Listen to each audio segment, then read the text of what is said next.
Weekend, I found myself in charge of organizing a day trip for my close group of friends. Me, Emily, Sam, and Jake. We've known each other since college, and somehow, I always end up being the one who coordinates our outings. Everyone loves to show up and have fun, but when it comes to the nitty-gritty, picking the location, booking tickets, figuring out transportation, it's crickets. This time was no different. We decided on a local amusement park, about an hour's drive away.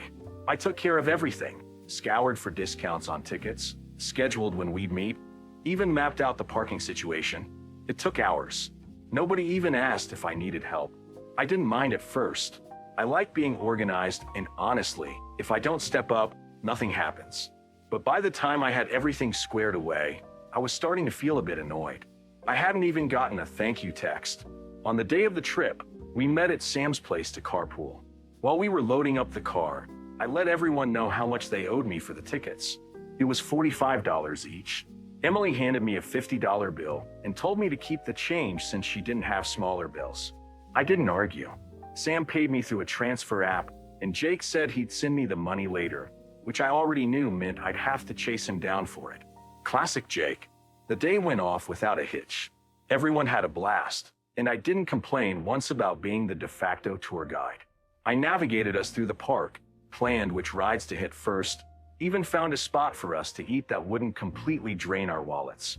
By the time we got back to Sam's house, everyone was raving about how much fun they had. Best trip we've done in ages, Emily said, hugging me goodbye. I felt a small swell of pride. But also, where was the acknowledgement of how much work I'd put into it? Where was my pat on the back? It irked me, though I didn't say anything. The next day, Emily texted me, "Hey, can you send me back the $5 extra I gave you yesterday? Totally forgot about it."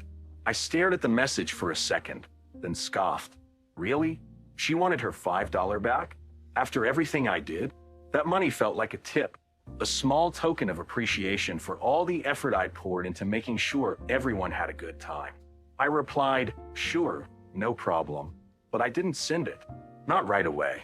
A few hours later, she followed up, "Hey, did you send it yet? Let me know if you need my info again." This rubbed me the wrong way. Did she really need the $5 that badly? Or was she just being petty? Either way, I felt justified in keeping it. Do you know how much time I spent organizing that trip? Hours. Literal hours of my life. Nobody paid me for that, and certainly nobody volunteered to take on the stress of it. Keeping that $5 was the least I could do to feel like my effort was valued. So, I ignored her text. The next day, Emily confronted me in the group chat. "Hey, just checking again about that $5. Can you send it today?" Sam and Jake stayed quiet, but I was fuming. She really brought this into the group chat? Fine. I replied, "Emily, are you seriously stressing over $5 after everything I did to make that trip happen? I spent hours planning, booking, and making sure everyone had a good time. That $5 doesn't even come close to compensating me for my effort. Honestly, I thought you'd be grateful." Emily fired back almost immediately. "Grateful? I am grateful, but that doesn't mean you can just take my money. I didn't hire you to plan the trip. If you wanted to be paid for it, you should have said something." I didn't respond. I didn't see the point. Sam finally chimed in with a half-hearted, "Let's all calm down," and Jake, predictably, said nothing. The whole thing blew over after that, but Emily was definitely giving me the cold shoulder in the group chat for a few days. I wasn't going to grovel, though. If anything, she owed me an apology for being so ungrateful. I still haven't sent her the $5. It's not about the money, it's about the principle. I don't think it's unreasonable to expect a little recognition for the work I put in. She had no problem enjoying the trip I planned. So why is she suddenly so pressed about $5? Am I wrong for thinking she's being petty? Or is this just one of those situations where I'm going to look like the bad guy no matter what? AITA? When my best friend Mia and I decided to throw a joint New Year's Eve party, it felt like a genius idea. Divide and conquer, we said. We agreed I'd handle the venue and basic logistics, while Mia would take care of food, drinks, and decorations. It felt like the kind of collaborative effort that would cement our friendship in party-throwing history. I mean, how hard could it be? We've both been to plenty of parties.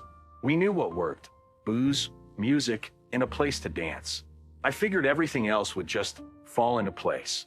A couple of weeks before the big night, I secured the venue, my apartment. It wasn't the Ritz, but it had a decent-sized living room, a kitchen big enough for food and drinks, and a balcony for anyone who wanted to freeze there but off while pretending to enjoy the winter air. That part was easy. The rest? I wasn't worried.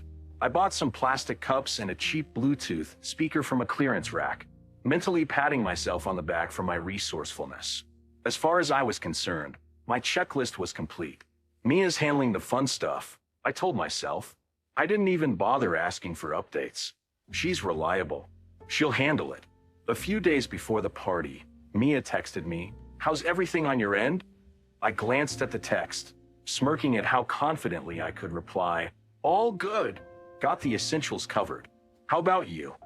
She responded with a thumbs up emoji and a cryptic, "Working on it." That was enough for me. If Mia needed help, she'd ask, right? She was the creative one between us anyway, and I figured she'd love putting her personal touch on things. The day of the party arrived, and I woke up feeling triumphant. Tonight, our friends would marvel at our teamwork. I vacuumed, shoved some laundry into a closet, and set out my bargain cups on the kitchen counter.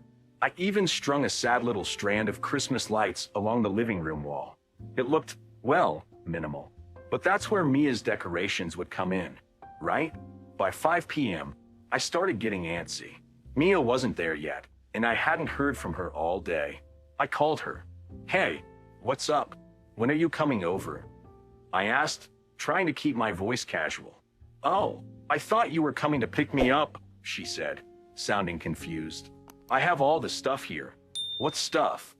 I asked, my stomach sinking. "The stuff I bought for the party," she replied, as if it were obvious. "But, it's not a lot. I thought you were handling most of it." "Wait, what?" I said, my voice rising. "I handled the venue.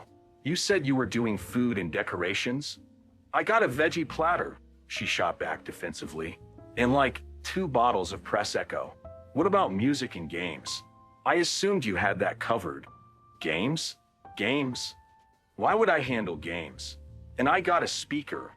I barked, pacing my living room. "Well, great. A speaker for what music?" Mia asked, her sarcasm practically oozing through the phone. I could feel the annoyance radiating between us. It was the kind of petty frustration that makes you start questioning everything about the other person. Why didn't Mia plan better? Why didn't I double-check? Why did we both think the other person was going to save the day? "Fine, just get here," I said finally. "We'll figure it out." By the time she arrived, it was clear we were both barely holding it together. Mia dumped her meager supplies onto the counter, and we surveyed the disaster.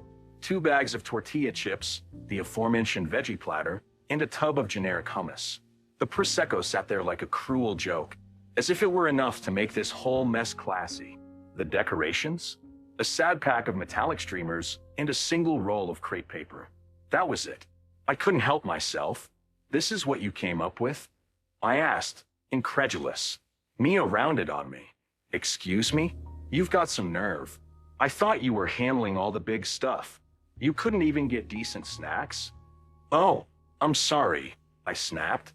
I didn't realize big stuff meant literally everything important. Our bickering escalated quickly.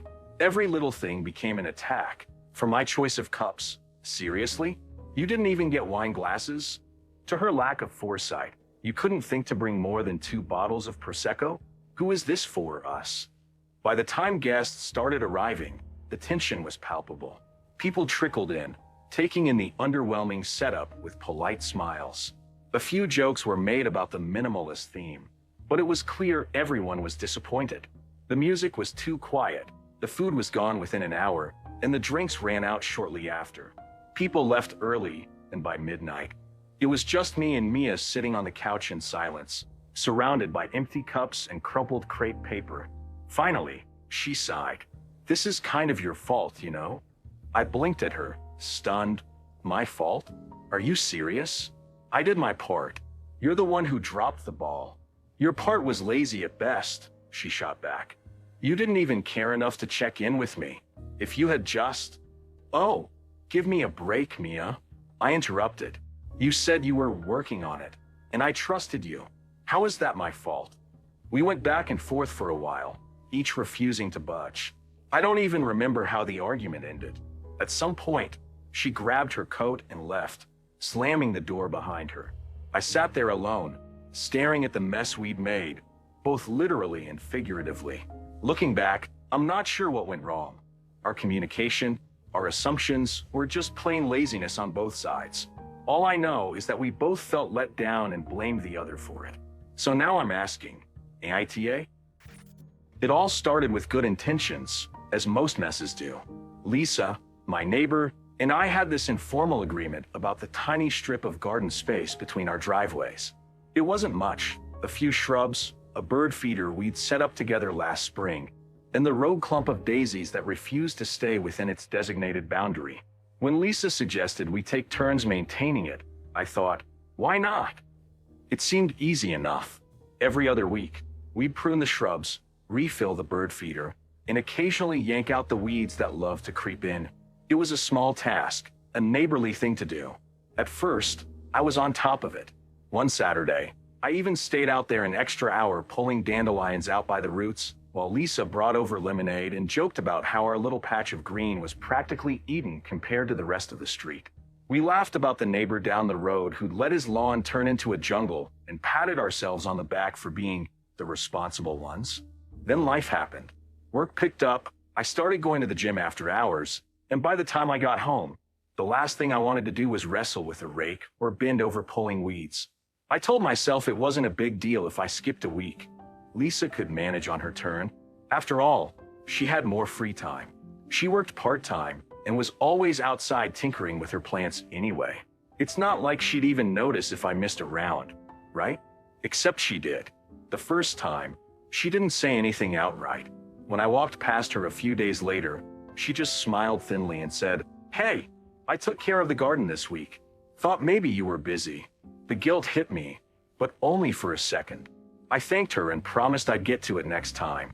And I meant to. But the following week, work ran late. I had a pile of laundry staring me down, and I just couldn't muster the energy. When Lisa took over again, her smile was tighter, and her voice had that clipped edge people use when they're trying not to sound pissed. "Don't worry," she said, pulling on her gardening gloves. "I've got it. Again." I told myself she didn't really mind. Lisa loved this stuff. She had potted plants spilling off her porch, a Pinterest-worthy herb garden, and enough fertilizer in her shed to supply a small farm. A few extra minutes in our shared space probably didn't feel like work to her. So, I let it slide. Again. And then, one day, I came home to chaos. The bird feeder was empty, swinging limply on its hook.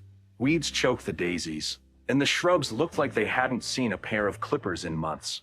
Worst of all, Lisa had dumped her garden trash, branches, dead leaves, even a broken terracotta pot, right in the middle of the strip. I stared at the pile in disbelief. Was this some kind of joke? The next morning, I caught her outside. "Hey, what's with the mess?" I asked, keeping my tone light even though I was anything but.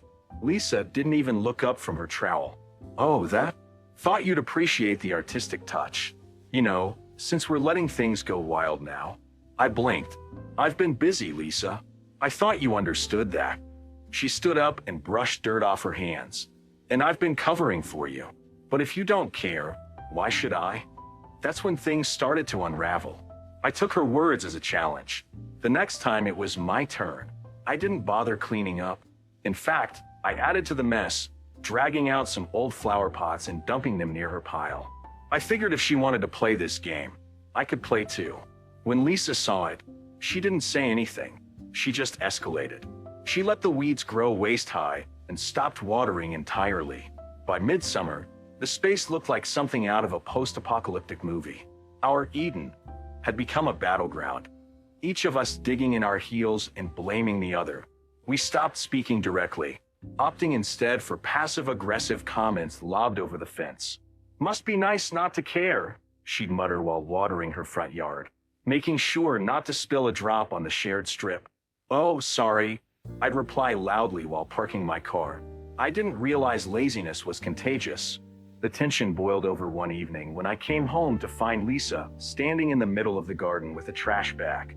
For a second, I thought she was finally cleaning up, but no, she was dumping even more junk into the pile, including what looked like a deflated kiddie pool.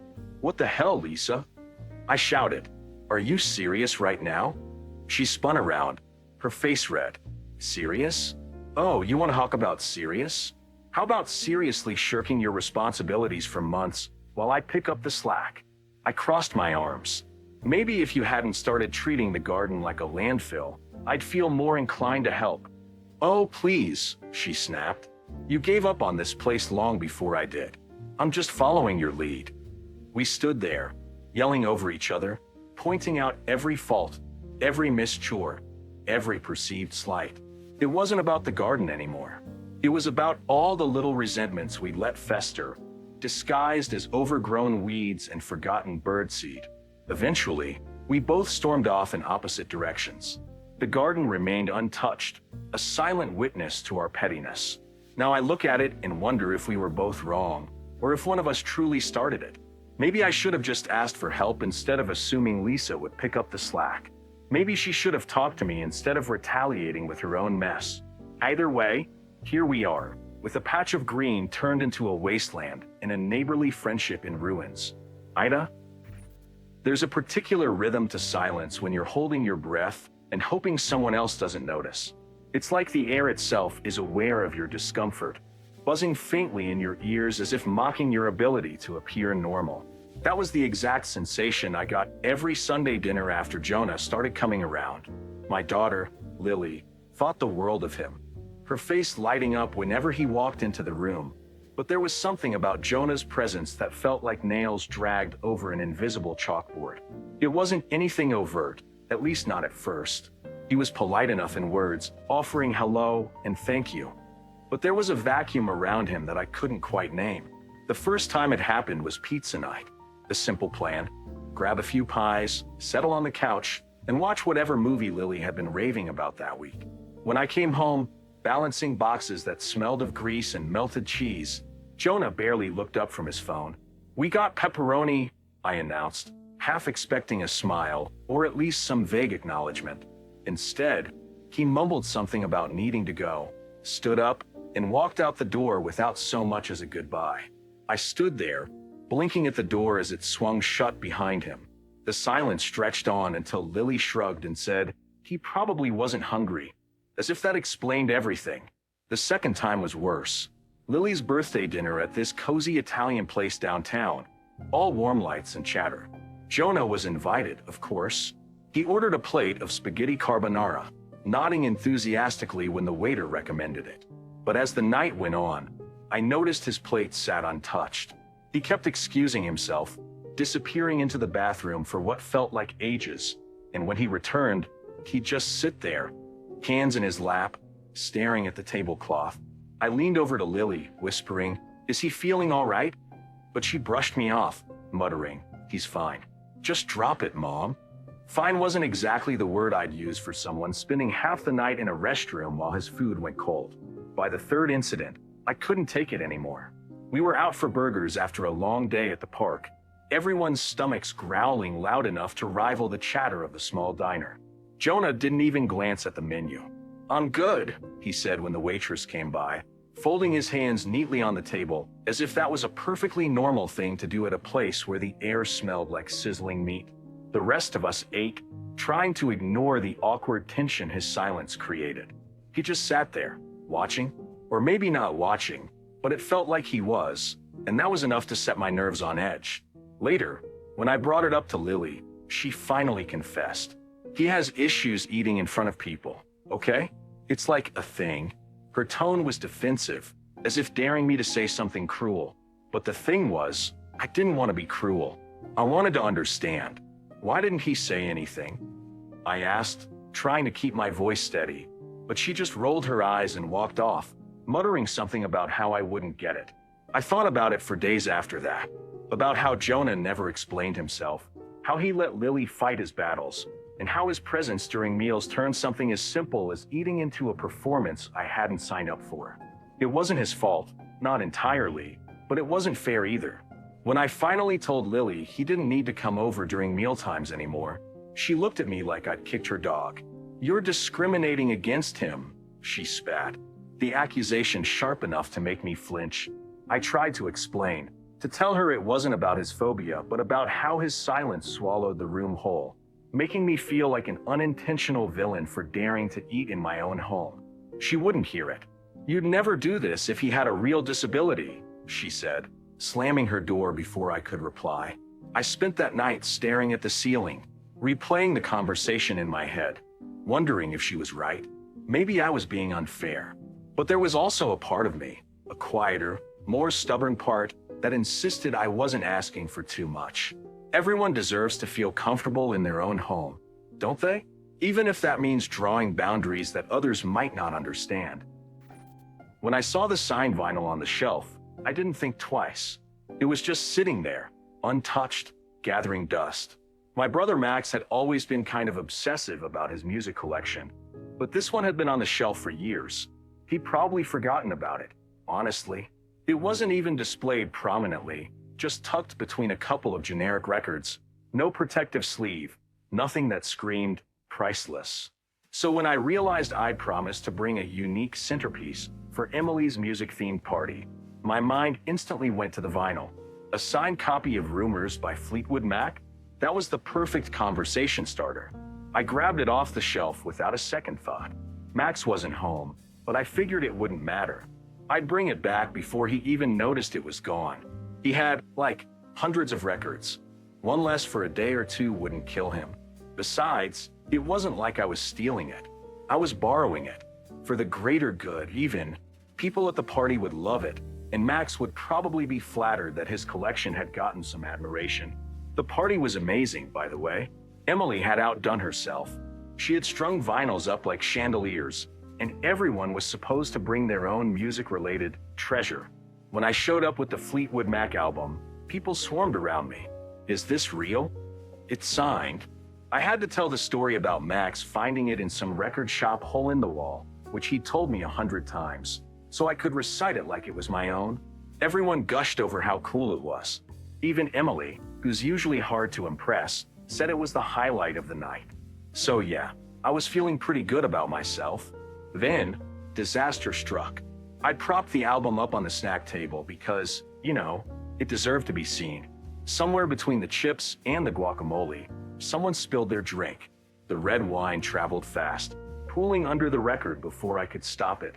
The cover was soaked. The signature? Completely smeared. I froze, staring at the mess, hoping somehow it wasn't as bad as it looked. Spoiler, it was worse. The once pristine record was now a ruined, sticky, streaked mess. I panicked. Everyone at the party was too drunk or distracted to notice what had happened, so I quietly packed the album up and left. I thought about texting Max to confess right then and there, but I chickened out. I figured if I could clean it up, maybe it wouldn't be so bad. I spent hours that night Googling how to restore vinyl covers and remove line stains from autographs. Spoiler number 2, nothing worked. It looked terrible. Worse, even, under the fluorescent lighting of my kitchen. When Max came home the next day, he barely said hello before he headed to his room. I knew I had to face the music, pun intended. So I waited until he came back out, flopped onto the couch, and casually asked, "Hey Max, quick question. That Fleetwood Mac vinyl on your shelf, how important is it to you?" He looked at me like I just asked if air was optional for breathing. Why? Just hypothetically, I hedged. Like, if something happened to it, would you, care a lot? His face immediately darkened. "What did you do?" I tried to explain how it wasn't a big deal. I told him about the party and how everyone loved it, how it had been the star of the show, really. But when I got to the part about the wine, he just exploded. "Are you kidding me? That album was signed by Christine McVie. She's dead. You idiot. Do you have any idea how rare that is? It's not replaceable." I hadn't known that, to be honest. I mean, I knew she passed away, but I didn't connect it to the album being more valuable. I tried to tell him I'd clean it up, but that only made him angrier. "You can't clean a ruined autograph, Jess. What were you thinking, taking it without asking?" I was still in disbelief at how worked up he was. I mean, yeah, It sucked that it got messed up, but it was just a record. It wasn't like I sold his car or burned down the house. And it's not like he was listening to it daily or anything. I told him as much, but he just stormed off, muttering about how I never respected his stuff. The rest of the day was tense. Max wouldn't talk to me, and when he did, it was icy. My parents got involved because, of course, Max couldn't let it go. Mom lectured me about boundaries and thinking before I act. But even she seemed more annoyed than outraged. I tried to make it right. I offered to buy him a new record, even an unsigned one, but that just made him angrier. He said it wasn't about the money. It was about the sentimental value. Now he's still not speaking to me, and our whole family is walking on eggshells. I don't get why he's making such a huge deal out of this. It's not like I did it on purpose. I was trying to do something cool, and yeah, it didn't go perfectly, but accidents happen. Max acts like I ruined his life over a piece of plastic. I think he's being dramatic. AITA? It all started with a casual remark over coffee. I was scrolling through photos from last year's holiday party, and I said to Lena, "You know, James deserves something amazing for his birthday this year. He never does anything for himself." That's all it took. Her eyes lit up, and she leaned forward like I just told her I had the cure for boredom. "You're right," she said, tapping the table excitedly. "But nothing too crazy, right? Just something small and meaningful." I should have known then that we were doomed. Lena's definition of small is about as opposite to mine as two people can get. While I was envisioning balloons, a DJ, and maybe a photo booth, she was probably thinking tea lights, soft music, and a handwritten note. But James was our best friend, and we both wanted to make his 30th birthday unforgettable. We just had, very different interpretations of unforgettable. Later that evening, we started brainstorming. I was all in on my plan by then. A surprise party, of course. Not just any surprise party, though. I imagined James walking into a room packed with everyone he loved. Streamers falling from the ceiling, music blasting, and his favorite food piled high on a buffet table. Lena frowned at me from across the couch. "Don't you think that might stress him out?" "Stress him out?" I scoffed. "He loves people. Remember how much fun he had at New Year's." "That's different," she said, hugging a pillow to her chest. "That was a group thing. His birthday's personal. I think he prefers something quieter, like dinner with his closest friends. We could cook for him, or even take him to that little Italian place he loves." I rolled my eyes, but not so she could see. "Lena, this is his 30th. It's a milestone. You can't just stick a candle in a tiramisu and call it a day." She narrowed her eyes, a sure sign she was digging in. "And you think he'd enjoy being ambushed by 50 people shouting at him the second he walks in? You know he hates being the center of attention." The thing is, she had a point. James wasn't exactly a spotlight guy, but I wasn't about to concede. "Okay," I said, "what if we compromise? Not 50 people, maybe 30? And we'll make it casual, like a barbecue or something. People can come and go. No pressure." Lena shook her head. "He'd still feel like he has to play host. I just don't think that's his thing." I paused, trying to think of a way to explain my vision without sounding like I was ignoring her entirely. "It's not just about James," I said carefully. "It's about celebrating him, and the people who love him, people he doesn't see all the time, want to be part of that. Don't you think he'd appreciate knowing how much everyone cares?" She tilted her head, considering. "Sure, but what's the point if he's overwhelmed the whole time? Wouldn't he feel more loved by spending real quality time with a few people who know him best?" And that was the heart of it, wasn't it? Lena saw James through the lens of intimacy, the way he always seemed to relax when it was just the three of us. I saw him as someone who thrived in the rare moments when he let loose. It was like we were each holding a different puzzle piece, but neither of us could see the whole picture. By the time we hit the second bottle of wine, we were no closer to agreeing. Lena even started pulling out examples from James's past to prove her point. Remember his graduation party? He left early because it got too loud. Yeah, but that was because his parents invited their neighbors and their neighbors' neighbors. I shot back. This would be different, just his friends, his people. Her face softened, which almost made me feel like I was winning. But then she said, "What if we're projecting? You love big events, and I love small ones. Maybe we're both just trying to plan the party we'd want. That stung. Not because it wasn't true, but because I hated admitting it. Okay, I said slowly. What if we ask him what he wants? She laughed, not unkindly. You can't ask someone what they want for a surprise party. Fair point.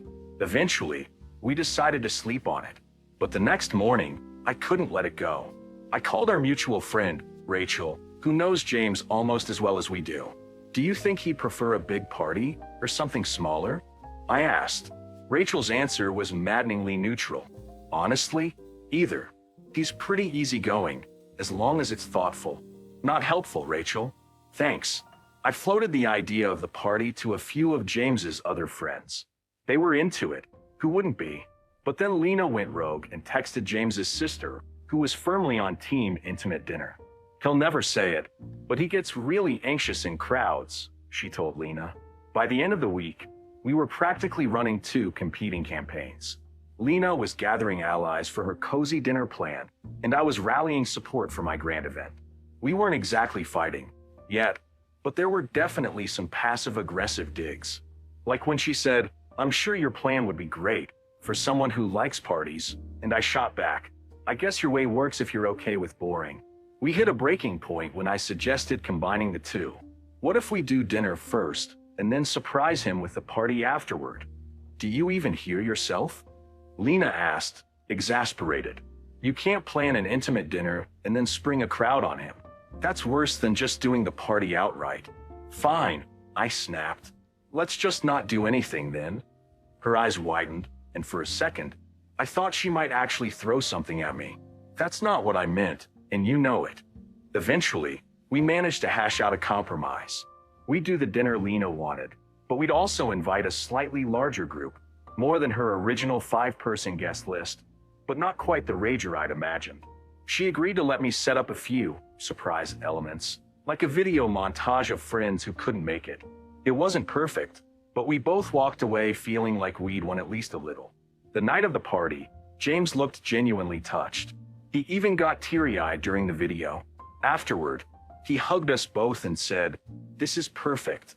You guys nailed it." But as we cleaned up later, Lena smirked at me and said, "See? Told you smaller was better." I rolled my eyes, but I couldn't help smiling. Maybe she was right, or maybe it was the balance that made it work. Either way, James was happy, and that was all that mattered. Still, I can't help wondering, AITA? It all started with the blender. Yes, a blender. The stupid, shiny, too expensive blender that my sister Beth had been obsessed with since the day she bought it. It wasn't even a gift or some sentimental heirloom, just a glorified kitchen gadget that could pulverize kale into something she called superfood. Whatever. I wasn't into smoothies or meal prepping, but when Beth decided to leave town for the weekend and I found myself staring at her pristine blender sitting smugly on the counter, it felt like it was mocking me. Why not give it a whirl? Pun intended. Beth had texted me the night before, something about feeding her plants while she was gone. I didn't reply because I thought it was unnecessary. It wasn't like her fiddle leaf fig was about to stage a mutiny. Besides, she never asked me if she could take over half the living room with her jungle. We've been sharing this apartment for 3 years, and her plants have steadily encroached into my space like ivy swallowing a fence. But I've let it go. I always let things go. So, when I decided to borrow the blender, I figured it was fair trade. She gets to treat our apartment like her personal greenhouse, and I get to make a margarita or 2. Harmless, right? Well, maybe I wasn't exactly gentle with it. I mean, I didn't think a frozen strawberry would jam the blades, but apparently, Beth's beloved Vita mix couldn't handle my cocktail experiments. The motor made this awful grinding noise and then just stopped. Smoke wafted out of the base, and I panicked. I yanked the plug out of the wall and stared at it like I just killed a small animal. When Beth came home Sunday evening, she noticed immediately. "What happened to my blender?" she demanded, narrowing her eyes at the appliance, which I tried to clean and set back in its sacred spot on the counter. I might have used it, I admitted, but it wasn't a big deal, just a margarita. It, stopped working. Stopped working? Her voice went up an octave. How did it just stop working? Did you force it? Were you careful? Did you even read the manual? I tried not to laugh at the absurdity of the situation. Beth, it's a blender, not a Tesla. It's not rocket science. Her face turned an alarming shade of red. It is rocket science if you treat it like trash. That blender cost $400, Sophie. That's insane. I blurted before I could stop myself. Who spends that much on a blender? That's your problem, not mine. Her jaw dropped like I'd slapped her. Excuse me? My problem? You broke it. You didn't even ask to use it. And now it's ruined because you don't know the difference between a blender and a jackhammer. Okay, calm down, I said, holding up my hands like she was a feral dog about to bite. I'll replace it. Or, get it repaired. Whatever. It's just a blender. It's not just a blender, she screamed. This is exactly why I hate living with you. You have no respect for other people's stuff, Sophie. None. Oh, she did not just go there. I felt my own temper flare, something hot and sharp bubbling up in my chest. Are you kidding me? You've turned our apartment into a freaking rainforest, Beth. Your plants shed leaves everywhere. The soil smells like mildew. Do you ever ask me before you bring home another ficus or fern? No. But do I complain? No. Because I'm not a petty control freak.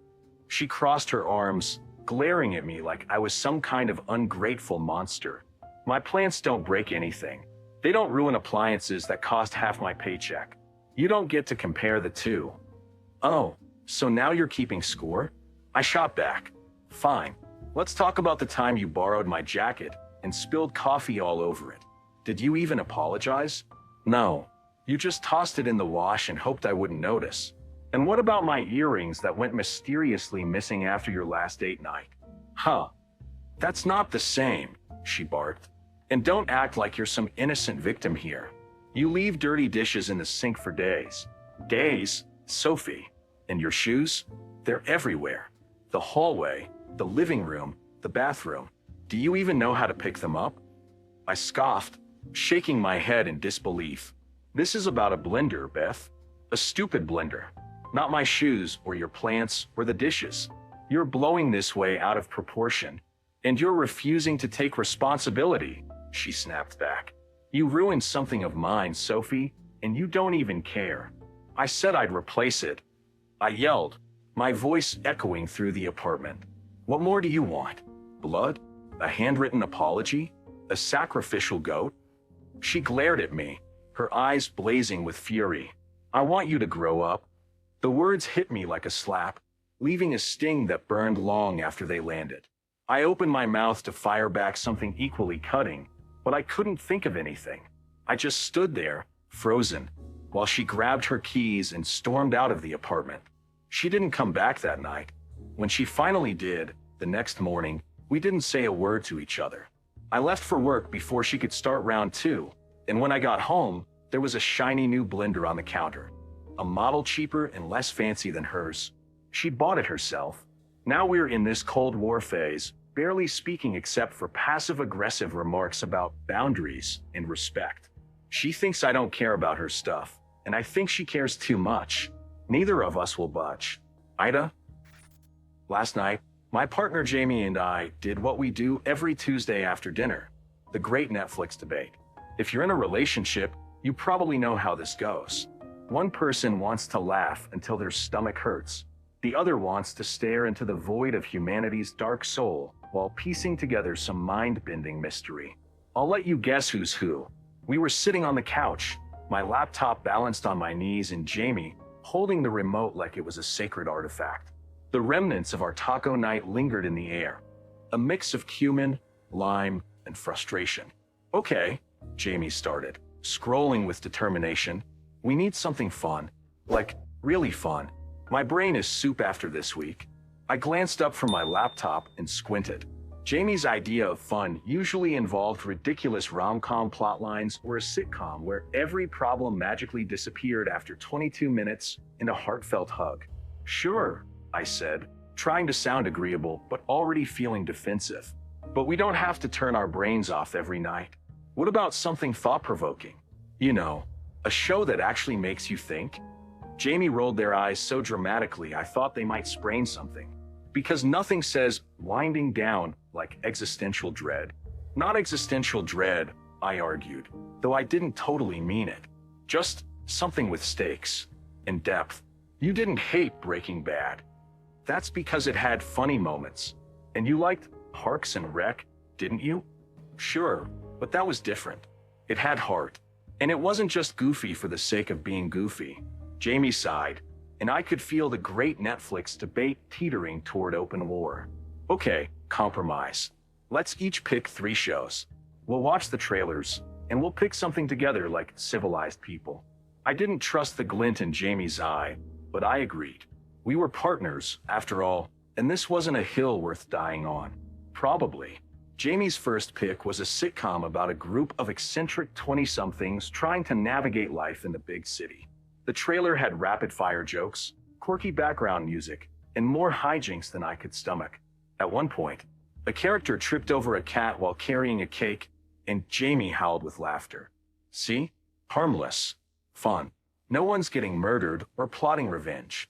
Pass, I said flatly, crossing my arms. It's like they put all the cliches in a blender and called it a show. Jamie's face fell, but they pressed on. Fine. Your turn. I queued up the trailer for a gritty new detective series that had been getting rave reviews. The opening shot showed a rain-drenched city, ominous music swelling in the background. The main character, a haunted-looking detective with a gravelly voice, monologued about justice while uncovering a body in a dumpster. Jamie groaned audibly. Does it have to be this bleak? They asked. I already feel like I need a shower. Exactly, I said, jabbing a finger at the screen. It makes you feel something. It's raw, real. It's depressing, Jamie countered. Then there's no way they're solving all that in one episode. I'll be stressed for weeks. This pattern repeated itself with every pick. Jamie suggested a romantic comedy about a pastry chef falling for a mysterious customer, complete with lots of baking montages and will they won't they banter. I countered with a psychological thriller where an unreliable narrator tries to uncover a conspiracy in their small town. Jamie accused me of enjoying misery too much. I accused them of wanting fluff with no substance. We were getting nowhere. By the time we got to the final round, the stakes felt absurdly high. Jamie picked a mockumentary about a failing theme park run by dysfunctional employees. I chose a Scandinavian noir series with subtitles and a plot so intricate I needed a flowchart just to follow the trailer. We sat in silence, watching the respective chaos and carnage play out on screen. I feel like we are on different planets, Jamie said finally, tossing the remote onto the coffee table. Like, I get why you like your stuff. It's just heavy. After a long day, I don't want to think about murder or corruption. I just want to laugh. Is that so bad? I chewed on the inside of my cheek. It's not bad. I just don't get it. Life is already messy and weird. Why not watch something that makes you feel alive, or at least challenges you a little? Jamie frowned, and for a moment, I thought I'd gone too far. Then they said softly, because I already feel challenged. Every day. Work's been awful. My boss keeps piling stuff on me, and no one seems to care that I'm drowning.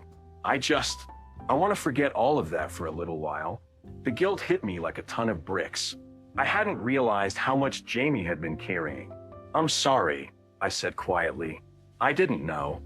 Jamie shrugged, but their shoulders sagged. It's fine. I just thought you'd get it. You're always talking about wanting to feel things deeply. Well, I feel plenty. I don't need a TV show to add to that. I sat back, staring at the blank TV screen. Jamie had a point, but so did I.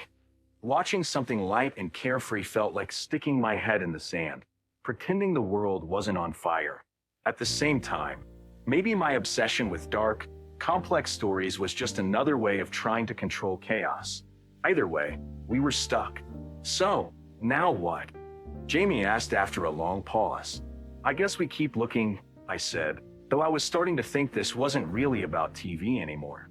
After another hour of half-hearted scrolling, we landed on a dramedy that seemed like neutral ground. A quirky mystery series with a lot of humor and just enough intrigue to keep me hooked. Neither of us was thrilled, but we agreed to give it a shot. As the first episode started, I stole a glance at Jamie, who looked more relaxed already. I wasn't sure if this was a true compromise or just me caving to make them happy. Either way, the tension between us seemed to ease, at least for the moment. But part of me couldn't help wondering, AITA? The sun slanted low over the horizon as Max adjusted his tie in the mirror, fidgeting more than necessary. His hands trembled slightly, not from nerves about the ceremony, but from the weight of the conversation still hanging in the air. This day was supposed to be a celebration, a melding of lives and promises. Yet, the absence of one pivotal figure threatened to overshadow everything. Max glanced down at the photograph tucked into the corner of the mirror frame. It was from 2 years ago. Him and Ethan at an ice hockey game, both grinning wildly, cheeks red from the cold. The memory made his chest tighten. His son, his shadow, his confidant. Ethan wasn't a child to be managed or babysat. He was his blood, his anchor. Max. Sarah's voice floated from the hallway, bright but clipped. He could tell she was trying not to sound impatient. That veneer of calm she always wore had grown thinner in the weeks leading up to the wedding. He took one last look in the mirror before stepping into the storm. The house buzzed with energy, cousins bustling to get ready, laughter and chatter spilling from every room. Yet for Max, it all blurred into static. His focus narrowed on Sarah, standing by the window in her dressing gown. Her golden hair caught the light like a halo, but her expression was sharp, a queen surveying her court. "You're not dressed yet," she said, her tone more accusation than observation. "I wanted to talk to you first." His voice was steady, though his pulse raced. Her eyes flicked to his reflection in the glass, narrowing slightly. "Max, not now. We've been over this." "I know, but," he hesitated, choosing his words carefully. "I can't do this without Ethan there. He's my son, Sarah." Her jaw tightened. She turned to face him fully, crossing her arms. "And I've told you, this is about us. Our future. You agreed to a child-free wedding, and now you're changing the rules because, what? You think I'm going to babysit him?" Babysit? The word struck him like a slap. "Sarah, he's 15. He doesn't need a babysitter. He needs his dad. And his dad needs him there." Her eyes flashed with something. Anger, perhaps, or frustration. But it was quickly replaced by a practiced calm. "Max, this day is about starting fresh. A new chapter. Don't you see how important it is for us to have boundaries?" "Boundaries?" He nearly laughed, the sound bitter and incredulous. "He's not some relic from my past, Sarah. He's my family. And what about me?" Her voice cracked, revealing the undercurrent of emotion beneath. "Do I not count as your family?" "You do," he said softly, stepping closer. "But so does Ethan. This isn't about choosing one over the other. It's about integrating, about love." She shook her head, her eyes glistening. "Max, you don't understand. I've tried so hard to make this work. But every time I see him, I see her. Your old life. The one you promised you were ready to leave behind." The air between them thickened. He struggled to find words, torn between anger and sorrow. "Sarah," he said finally, "this isn't about her. It's about him. About us. If you can't accept that, then maybe we're not ready for this." Her face crumpled for a moment before she smoothed it into a mask of indifference. "Fine," she said quietly, "if that's how you feel." The silence that followed was deafening. Max wanted to say more, to find the words that would bridge the chasm between them. But the weight of her dismissal pressed against his chest like a stone. As he turned to leave, his heart felt heavier than it had in years. He made his way to Ethan's room, where his son sat cross-legged on the bed, scrolling through his phone. When he saw his dad's expression, he set the device aside. "Hey, what's up?" Ethan asked, his brow furrowing with concern. Max sat down beside him, ruffling his hair absent-mindedly. "Just wanted to see how you were doing." Ethan gave him a look. "Dad, I'm fine. You're the one getting married, remember?" Max managed a weak smile. "Yeah, about that." Ethan's expression shifted, a flicker of understanding passing through his eyes. "She doesn't want me there, does she?" The question hung in the air, sharp and cutting. Max felt a lump form in his throat. "It's complicated," he he said finally. Ethan nodded, his face carefully neutral. It's okay, Dad. I get it. But he didn't. Not really. And that broke Max's heart. No, Ethan, it's not okay. He placed a hand on his son's shoulder, meeting his gaze. You're my son. You'll always come first. I need to figure out how to make her understand that. Ethan's lips curved into a small, sad smile. You don't have to. I already know. Later, as Max stood in the quiet of his room, tie forgotten on the bed, he stared at the invitation lying on the desk. The elegant script swirled across the paper, proclaiming a union that suddenly felt fraught with impossible choices. And as the sun dipped below the horizon, casting the room in golden shadows, Max made a decision. Last Saturday, I sat on my couch with a mug of lukewarm tea and stared at my phone, the screen glowing with guilt. My sister, Marissa, had sent yet another frantic message in the family group chat. I can't handle the party planning alone. Mom's 60th birthday is a huge deal. Please, someone step up. 5 minutes later, her name popped up on my screen as an incoming call. I ignored it. This was new for me. I'm the one people call when they need things done, from emotional pep talks to assembling IKEA furniture. I've always taken pride in being the reliable one, the fixer. For years, I've treated my schedule like a flexible suggestion rather than a boundary. Friends, family, coworkers, whoever asked for my time got it, even if it came at the expense of my sleep, my plans, or my sanity. But last week, something inside me snapped. On Thursday, my best friend Kara had called me crying because she accidentally double-booked herself for a Zoom work meeting and her son's dentist appointment. Could I pick him up, drop him off, and wait for him? Of course I could. I canceled my therapy session to do it. Then on Friday, my manager asked me to stay late to fix a client presentation someone else botched.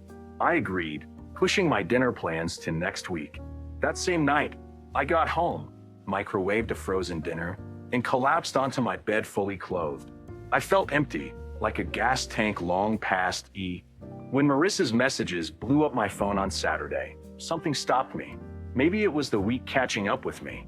Maybe it was the realization that I'd barely eaten a real meal in days. Or maybe it was just sheer exhaustion. Whatever it was, I couldn't muster the strength to reply. Instead, I sent a text, sorry, I can't. I've got a lot going on right now. Good luck. I hit send, my heart pounding like I just committed a crime. The backlash was immediate. First, Marissa replied with, are you serious? You've always helped before. This is no. Then my cousin Rachel chimed in, wow, we all have a lot going on, but we make time for family. The cherry on top was my mom's response, it's okay, sweetheart. We'll figure it out without you. A masterclass in passive-aggressive guilt. I sat there, rereading the messages, my chest tightening. They weren't wrong. I'd helped before, countless times. When Marissa had her first baby and needed someone to deep clean her house, I showed up with gloves and a bucket. When Rachel went through her messy breakup, I spent hours on the phone, talking her through it. When Mom had her hip surgery, I was the one driving her to every follow-up appointment. But none of that seemed to matter now. All they saw was this one time I said, no. I tried to distract myself with Netflix, but I couldn't focus. Their words played on a loop in my mind. Was I being selfish? Was I turning into the kind of person who only looked out for themselves?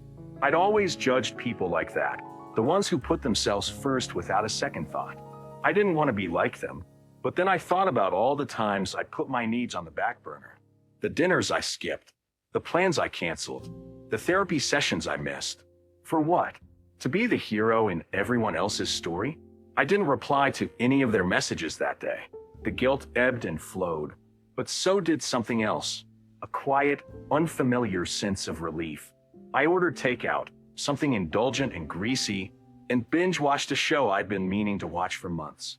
I didn't feel the need to check my phone every 5 minutes or worry about how I was disappointing someone.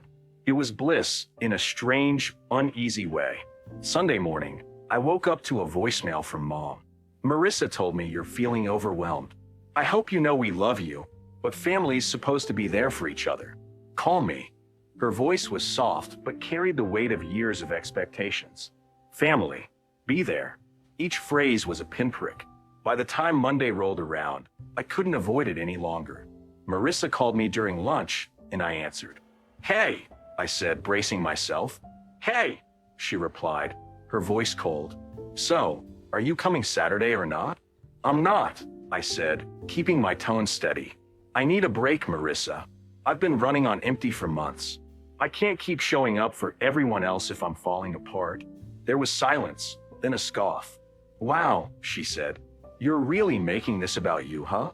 It's not like we're asking for a kidney. We're asking for a few hours of your time."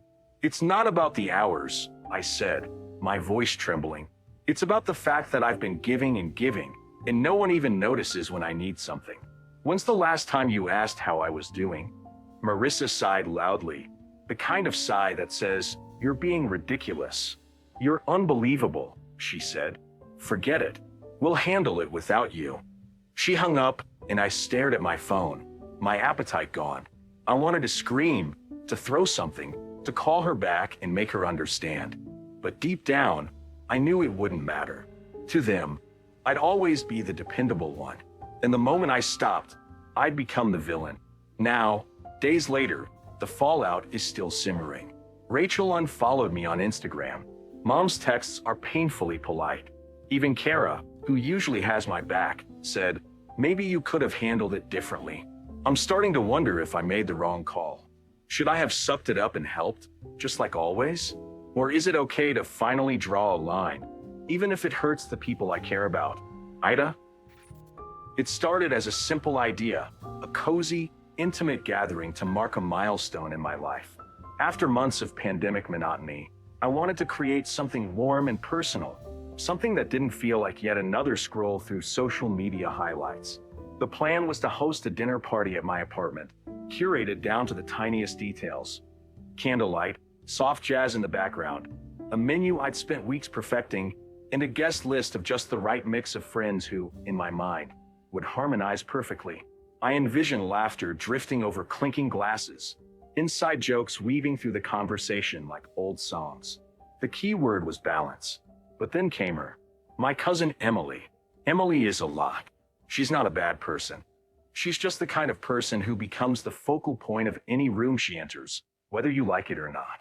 Loud voice, louder laugh, and an uncanny knack for turning any situation into a look-at-me moment. I knew exactly how the night would go if she came. The thoughtful atmosphere I'd worked so hard to create would be trampled under the weight of Emily's personality. She'd regale the room with her latest drama, monopolize every conversation, and by the end of the night, people would leave remembering her stories instead of the evening I had planned. I didn't even realize the decision had been made until I hit send on the invitations. It was one of those subconscious acts that only feels deliberate after the fact. I'd invited a handful of friends, a couple of work buddies, and my boyfriend, Eric. But Emily? Her name just didn't make the cut. For a moment, I hesitated, my finger hovering over my phone. But I reasoned it out. Emily wouldn't take it personally. She'd probably have another event, or some social thing to attend anyway. She wasn't exactly the type to sit at home scrolling through Instagram, wondering why she hadn't been invited to her cousin's dinner party. The night of the gathering was everything I hoped for. The candles flickered just right, casting a golden glow across the table. The food turned out better than I dared to expect. The wine flowed, the music hummed softly in the background, and everyone seemed perfectly at ease, slipping into that magical rhythm where conversation feels as natural as breathing. Even Eric, who can be a bit shy in new settings, was cracking jokes and making toasts. For once, I felt like the architect of a perfect moment. Of course, I'd posted a few pictures, not to brag, but the table looked so beautiful that it seemed almost criminal not to share. A group shot followed later in the night, all of us smiling and rosy-cheeked from the wine, captioned with something generic like, "Grateful for nights like these." I didn't even think twice about it, but I should have. Emily called me the next morning, not texted, called. The second her name lit up on my phone, I felt my stomach drop. I knew. Still, I picked up, telling myself she was probably calling about something else entirely. "Hey," I answered, trying for cheerful. "Hey," she said, her voice tight in a way that made my palms instantly sweat. So, saw your little soiree last night. Looked fun. There was no way out of this. I could hear the edge in her voice, the kind of edge that only comes from a deep, simmering hurt. I decided to face it head on. It was, I said, keeping my tone even. I just wanted to keep it small, you know? Really low key. Oh, sure, she said, and the sarcasm practically slapped me through the phone. Totally get it. Just curious, though, how exactly do I not make the cut for your small and low key? I'm your cousin. I started fumbling through my justifications. It wasn't like that, Em. I wanted a certain vibe, and I figured, a certain vibe? She interrupted, her voice rising. What vibe is that, exactly? The one where I don't fit in? Where I'm too loud or too much for your perfect little dinner party? No, I said, but the lie felt weak even to me. I didn't want you to feel bored or out of place. It wasn't really your scene. Emily snorted, a bitter laugh that felt like a dagger. Wow, you've really got me pegged. Huh? The girl who doesn't belong at a classy little wine and cheese night. That's what you think of me. Emily, come on, I said, feeling myself starting to sweat. It's not like that. I didn't mean to hurt you. I just thought you'd understand. Understand, she said, her voice cracking. You didn't even give me a chance to be part of it. You made the decision for me, like you're some kind of gatekeeper for what's appropriate. Do you even hear yourself? Her words stung because they weren't entirely untrue. I'd made a call based on who I thought Emily was, based on how she'd been in the past. And maybe I'd been unfair, but I didn't back down. I still didn't think I was wrong. Look, Emily, I said, my voice firming, I didn't invite you because I knew how the night would go. I know you, okay? You have this way of taking over, and I wanted this to be about me for once, about my friends in my life, not about whatever drama you decide to share.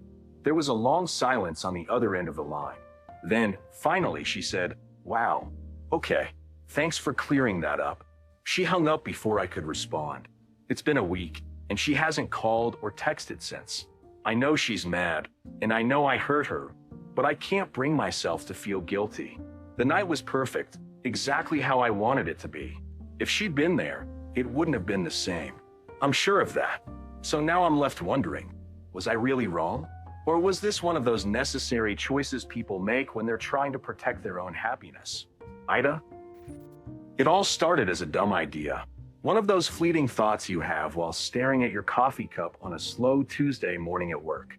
My coworker, Jenna, had just spent the better part of the week bragging about her fancy new ergonomic chair. It's the Cadillac of office furniture, she'd said, and yes, we all rolled our eyes.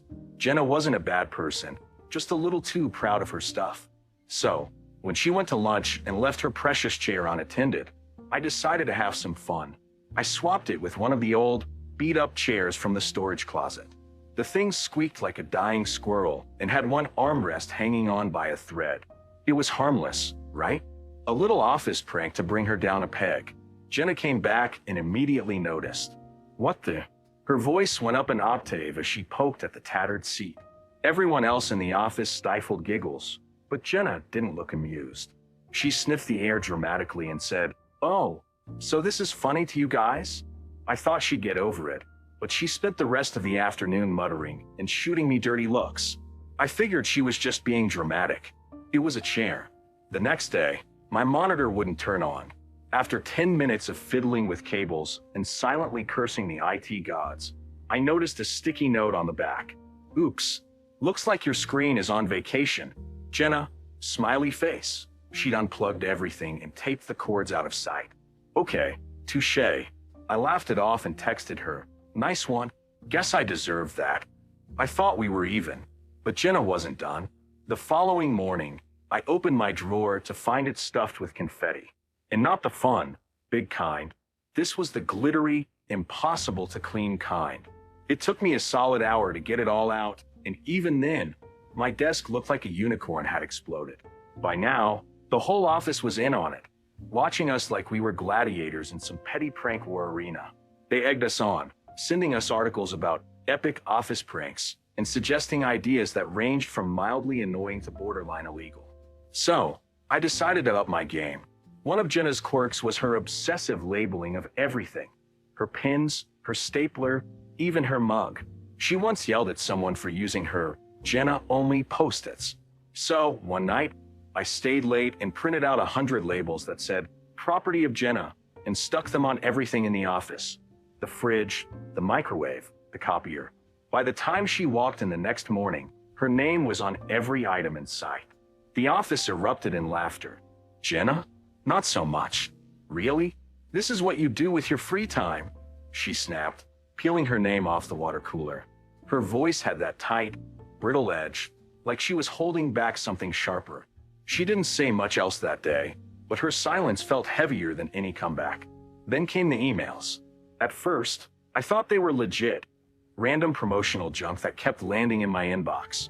But when I opened one about hair regrowth solutions for balding professionals and another for sensible orthopedic footwear, I realized Jenna had signed me up for every embarrassing newsletter she could find. My phone wouldn't stop buzzing with spam. I laughed in front of the office, but clenched my teeth in private. This was war now. I retaliated by sneaking into her car during lunch and filling it with balloons. Hundreds of them. It was supposed to be funny, but when Jenna walked out to the parking lot and saw her car, she didn't laugh. She just stood there, staring at it with this hollow expression. Then, without a word, she got in, popped a few balloons so she could see out the windshield, and drove off. The next morning, I found a notice on my desk from HR. Jenna had filed a complaint about the balloons, calling it a disruption to her personal space. My stomach sank. This wasn't funny anymore. But instead of backing down, I doubled down. I left a box of tissues on her desk with a note that said, "For when you cried at HR again." Petty? Sure. Effective? Oh, absolutely. The office was split. Half of them told me I was being a jerk. The other half said Jenna needed to lighten up. That's when she went nuclear. At the end of the week, I came back from a bathroom break to find a crowd gathered around my desk. Someone handed me my chair, which had been wrapped, no, mummified, in duct tape. My keyboard, my mouse, my phone, even my coffee mug had been duct taped into a single, unrecognizable blob. It took me hours to undo the damage, during which Jenna sat at her desk, typing away like nothing had happened. I wanted to yell at her. I wanted to tell her she'd gone too far, that this wasn't fun anymore. But then I remembered I'd started it, and now I couldn't stop. It wasn't just about the pranks. It was about winning, about not being the one to give up first. The next week was a blur of escalating chaos. Jenna sent a fake email to the entire office from my account, declaring my undying love for pineapple pizza, a known abomination in our snack corner debates. I retaliated by swapping the sugar in her desk jar with salt. She got me back by photoshopping my face onto a poster for a terrible reality dating show and pinning it to the break room corkboard. Each joke cut a little deeper, and each laugh felt a little more forced. By the time we hit the end of the month, neither of us could look at the other without bristling. The office vibe was tense. People who had cheered us on at first now avoided getting caught in the crossfire. I don't even remember what the final straw was. Something about Jenna sending a fake LinkedIn endorsement for me as an expert mime performer. What I do remember is screaming at her in the middle of the office, both of us red-faced and shaking, while everyone else stared in stunned silence. That night, as I sat alone in my apartment, I realized I didn't even hate Jenna. I hated what we turned this into, but I couldn't admit that, couldn't be the first to say sorry. So I didn't. AITA? It all started with the laundry room. My neighbor, Kyle, always left his clothes in the communal washer for hours after the cycle was done. At first, I tried to be patient. Everyone forgets sometimes. But after the third Saturday in a row of me needing to do laundry and seeing his damp mountain of graphic tees and mismatched socks still sitting there, my patience snapped. I moved his clothes into a basket and left a sticky note that read, "Please don't hog the machines. Other people live here too." The next day, I came home to find my own laundry damp in a basket on the floor. Not in a dryer, not folded or neatly stacked, just damp and sulking on the floor like it had been thrown there with purpose. I was seething. Fine, I thought. If this is how he wants to play it, I'm game. My first move was petty, I'll admit. I started vacuuming late at night, right when Kyle's lights would go out. Our apartment walls are paper thin, and I figured the incessant hum of my vacuum right outside his bedroom wall would get the message across. But instead of conceding defeat, Kyle retaliated. He began playing loud EDM music on his speakers every morning at 6 a.m., just as I was trying to savor the last moments of sleep before my alarm. I confronted him once in the hallway. "Hey, can you keep it down? Some of us don't need a rave to start our day." He smirked. "Sure thing. Just like some of us don't need a Hoover marathon at midnight." Touché, Kyle. Touché. This is when the real war began. I left my bike in the shared walkway, just slightly off to the side, where it wouldn't really block anything but would still be annoyingly noticeable. Kyle retaliated by leaving his skateboard propped up against my door. I knew it was his because it had those stupid neon green wheels that screamed Kyle. I started dumping my coffee grounds in the trash can nearest his unit, knowing full well it'd stink by midday in the summer heat. He countered by leaving the communal recycling bin overflowing with unwashed tuna cans. It was an arms race of inconveniences, each escalation slightly more irritating than the last. Things really came to a head when I accidentally, well, mostly accidentally, blocked his car in with my trash bins. The trash truck had come early, and I figured it wouldn't kill him to wait 10 minutes for me to move them back. But instead of knocking on my door, Kyle decided to handle it himself by dragging the bins onto my front steps. I came out to find them teetering precariously, one lid half open and threatening to spill the remnants of my dinner all over my welcome mat. That night, I ordered 3 potted plants for the walkway and strategically placed them so he'd have to awkwardly shimmy past them every time he left his apartment. Kyle's counterstrike was pure evil.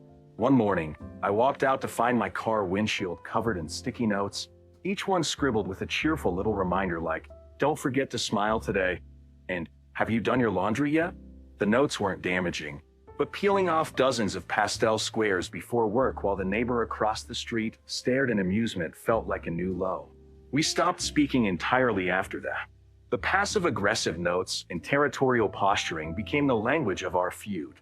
I'd leave my trash bag slightly ajar so the smell would waft toward his door. He'd scatter birdseed on the shared patio, so pigeons would swarm and leave droppings on my side. At one point, I think he deliberately parked his car just far enough into my space to force me into an awkward parallel parking maneuver every time I came home. I retaliated by buying wind chimes, the loud, clunky kind that clanged nonstop in the breeze, and hung them directly outside his window. One afternoon, I came home to find my doormat mysteriously wet. I had no proof it was Kyle, but who else would soak it with what I could only assume was water from his mop bucket? In return, I borrowed my friend's dog for a day and let it, accidentally, pee near his door. And yes, I cleaned it up, mostly, but I made sure the faint scent lingered just long enough to send a message. The whole thing came to a ridiculous climax during a building meeting when the landlord addressed ongoing complaints about noise and inappropriate use of communal spaces. Kyle and I sat across from each other, glaring daggers, while the landlord outlined the new rules for laundry room etiquette and waste disposal. After the meeting, Kyle caught me in the hallway. "This is getting stupid, don't you think?" he said. I folded my arms. "Yeah, it was stupid when you left my wet laundry on the floor." He raised an eyebrow. "Oh, like your vacuum concerts weren't childish?"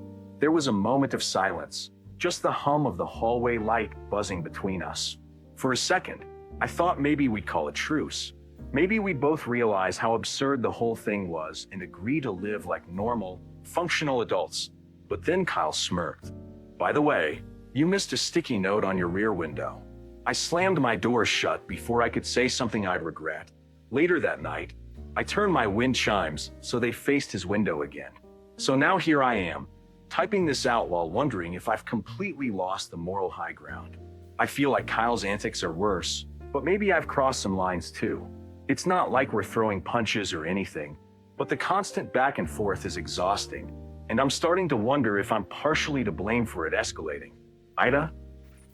It started over coffee one Saturday morning, the kind of lazy morning where the biggest decision is whether to pour a second cup or stay curled up on the couch.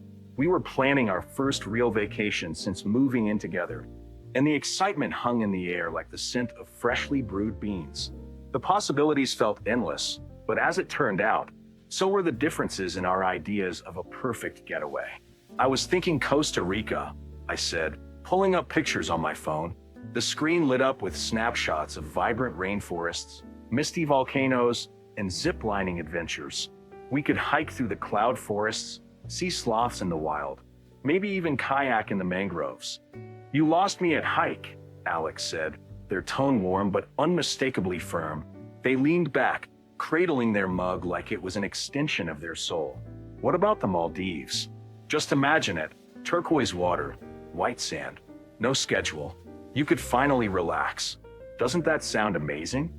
It does, I admitted, although relaxation wasn't exactly what I craved. My heart itched for movement, discovery, the thrill of the new. But wouldn't you get bored just lying on a beach for days? Bored? Alex looked at me like I'd suggested skipping dessert. I've spent the last 3 years dealing with deadlines, endless Zoom calls, and that horrible commute. I want to wake up, read a book by the water, and not think about anything. I don't need excitement. I need peace. I could see their point. Alex worked hard, too hard, if you asked me, and their job had a way of following them home like a stray cat that refused to leave. But I couldn't help but think about my own reasons. I get that, I said, trying to keep my tone gentle. But for me, it's different. I've spent so much of my life waiting for someday to see the world. I don't want to waste a single trip doing something we could do at home, just with fancier sand. Alex tilted their head, their brows knitting together. Do you really think I'm wasting my vacation? Because I could say the same thing about dragging myself up a mountain in 90-degree heat. I sighed. That's not what I meant. When I was a kid, we never traveled. Vacations meant staying home because money was tight. I promised myself that when I could afford it, I'd see everything, experience everything. Their expression softened, and I knew I'd struck a chord. I get that, I do. But when I think of vacations, I think about my parents. We'd go to the lake every summer. Mom would sit in her chair with a romance novel. Dad would fish, and I'd build sandcastles or just float in the water. It was perfect. Simple, but perfect. We were quiet for a while, the only sound the faint hum of the fridge. It wasn't just about hiking versus lounging. It was about what we needed from this trip. For me, it was fulfillment and escape. A way to prove to myself that I could have the adventures I dreamed of as a kid. For Alex, it was a chance to heal, to let the world pause for a little while. Okay, I said finally, what if we split it? Half the trip your way, half my way. We could do the Maldives and then Costa Rica, or vice versa. Do you think we'd enjoy that though? Alex asked, a note of doubt in their voice. It sounds good on paper, but what if we're both just waiting for our half to start? Wouldn't that make it harder to really enjoy the time together? I hadn't thought of that. As much as I wanted to share my kind of vacation with Alex, I didn't want it to feel like a chore for them. And I knew I'd feel the same way if the roles were reversed. So what do we do? I asked, frustrated by how complicated this had become. One of us gives up what we want completely? That doesn't seem fair either. Alex reached across the table and took my hand. I don't know, but I don't want to fight about this. The whole point is to spend time together, right? Yeah, I said, squeezing their hand. But I don't want you to resent me if we end up doing something you don't enjoy. Same here, Alex said, a small smile tugging at their lips. Why is this so hard? Isn't a vacation supposed to be fun? We both laughed, but it was the kind of laugh that comes from knowing a problem isn't solved yet. Over the next few days, we tried to brainstorm more compromises. A Caribbean cruise, maybe?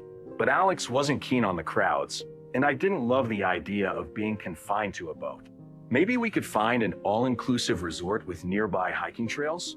But those always seemed to skimp on the adventure part, and Alex doubted the relaxation would feel genuine with me sneaking off to explore. By the end of the week, we were still at an impasse. The funny thing was, it wasn't even about the locations anymore.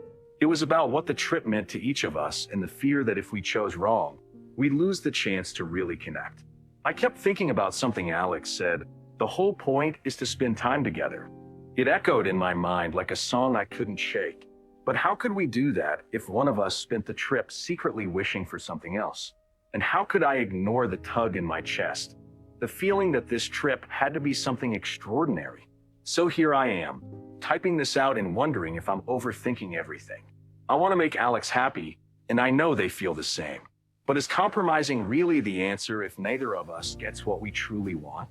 Or am I being selfish for not wanting to let go of my dream of adventure, even for one trip? AITA? Last year, on a rainy Sunday in October, Emma and I were slouched on the couch, staring at the TV, but not really watching. She was sketching in her notebook, one of those artsy things she does when she needs to fidget, and I was scrolling through my phone, looking at tech reviews I'd never use. That's when she said, "We should start a tradition." At first, I didn't really pay attention. A tradition? I repeated, only half listening. Yeah, like something just for us. Something fun. Maybe for New Year's? We could exchange gifts. This pulled me out of my phone. You mean like Secret Santa? But there's just two of us. Not like that, she said, rolling her eyes. I mean something special. Something that's about us. You know, like a friendship anniversary, but not cheesy. And we could pick gifts that really mean something. I was intrigued. I like the idea of making New Year's more than just fireworks and bad resolutions. Okay, but what kind of gifts are we talking about? Like, useful stuff or? Emma laughed. Why does everything have to be useful with you? Gifts should be personal. Like, I don't know, a painting or a poem or a memory in a jar. A memory in a jar? I teased. What does that even mean? Do I need to buy a jar first? She swatted at me, grinning. You know what I mean. Something meaningful. Okay, but hear me out, I said. What if the gift is meaningful and useful? Like a cool gadget or, I don't know, a multi-tool or something? I'd love that. Emma shook her head like I was hopeless. Of course you would. Anyway, we've got months to plan, so start thinking. I nodded, but I already knew what I was going to get her. Emma loved painting, so I figured I'd find her the best set of brushes on the market. Something with bristles made from unicorn hair, or whatever made artists happy. Practical and thoughtful. I patted myself on the back internally for being so ahead of the game. Fast forward to New Year's Eve, and we're sitting in our apartment, gifts wrapped and waiting on the coffee table. The moment felt surprisingly nerve-wracking, like we were about to open a time capsule. Who's first? I asked. You, Emma said, shoving a small, square package into my hands. It was wrapped in some kind of vintage newspaper, probably a deliberate choice on her part, because it looked artsy and intentional. I unwrapped it carefully, revealing a framed collage. It was full of tiny, overlapping pieces of ticket stubs, photographs, and notes from our trips and outings together. In the middle, she'd written in her loopy handwriting, "Here's to the adventures yet to come." I stared at it, not sure what to say. It was sweet, but it wasn't what I was expecting, or what I wanted, if I'm being honest. I mean, where was I supposed to put this? On the wall? My desk? It felt like one of those gifts you appreciate in theory, but don't know what to do with in practice. You don't like it, she said, her face falling slightly. No, it's great, I said quickly, holding it up. I love how much effort you put into it. This must have taken forever. She smiled, but it didn't quite reach her eyes. Okay, your turn. I handed her my gift, a neatly wrapped box I'd gone through 3 YouTube tutorials to figure out how to fold properly. She tore the paper off eagerly, revealing the fancy brush set I'd chosen. Her reaction wasn't what I'd expected. Instead of lighting up with excitement, she just stared at the box for a moment before saying, "Oh, brushes? What? They're professional grade, top of the line," I said, a little defensively. "I thought you'd love them." "No, I do," she said, but her tone was hesitant. "It's just, I don't know, it feels like something I'd buy for myself if I needed it." "That's the point," I said. "It's useful. It'll actually help with your art." Emma looked at me, and I could tell she was trying to find the right words. "It's thoughtful, really, but it's not personal, you know? Like, I love that you know I paint, but I guess I was hoping for something more us." "Like a memory in a jar?" I asked, unable to keep the sarcasm out of my voice. Emma sighed and sat back. "Forget it. It's fine. I appreciate it. We both knew it wasn't fine, though. The air between us felt heavy for the rest of the night, and neither of us brought up the gifts again. Over the next few months, the idea of our gift tradition simmered quietly in the background. By the time our next New Year's rolled around, we both seemed determined to make it work.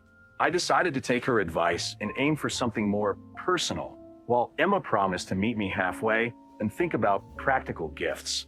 When the day arrived, we sat down with our presents like last time, but the tension was palpable. "Let's open them at the same time," she suggested, probably hoping to avoid another awkward post-gift analysis. "Sure," I agreed, and we tore into the wrapping simultaneously. Inside my box was a scrapbook Emma had put together, filled with photos, doodles, and little notes from the past year.